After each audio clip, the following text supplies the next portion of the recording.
Tay, tay, tay, nung ulam. Wala po tayo hapunan.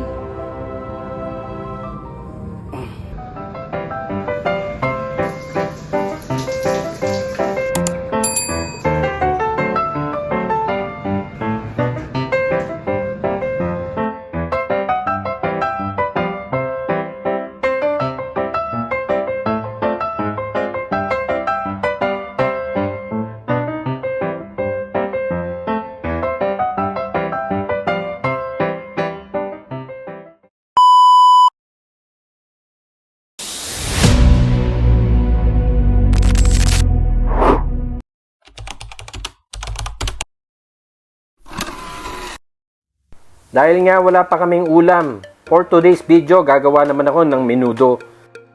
Nilista ko na yung ingredients dito. Madalas minamarinate ko muna yung pork, nilalagyan ko ng kalamansi. At dahil nga only ang toyo dito sa bahay namin, toyo, paminta. Imemekos-mekos ko lang yan tapos iiwan ko ng overnight, mga 2 hours.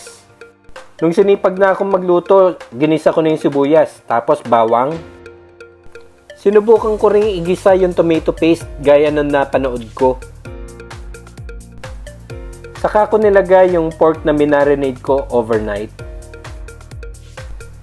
Ginisa ko lang tapos nilagay ko na yung tomato sauce. Dahil nagtitipid, ilagay ko na rin yung tubig doon sa pinaglagyan ng tomato sauce at yun yung binuhos ko. Tinakpan ko lang yan hanggang sa maluto yung baboy.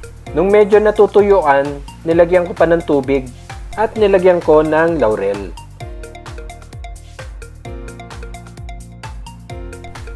Pork cube. Sunod yung carrots. Tapos nilagay ko na rin yung atay. Hiniwa-hiwa ko rin yung atay sa maliliit na cubes na parang menudo cut lang din. Kung half cooked na yung carrots, tsaka ko nilagay yung patatas. Tapos sinalo-halo ko lang yan. Nilagyan ko ng konting liquid seasoning. Pinakuluan ko pa yan, tapos tsaka ko nilagay yung hotdog. Hinalo-halo ko lang din yan ulit.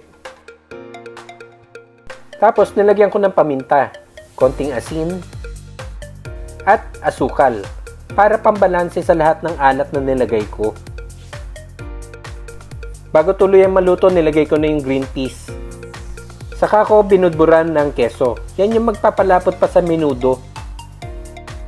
Hinuli ko syempre yung bell pepper. Ayan, luto na! May kanya-kanya tayong version ng menudo, pero syempre, ito yung luto ko. Kain ko!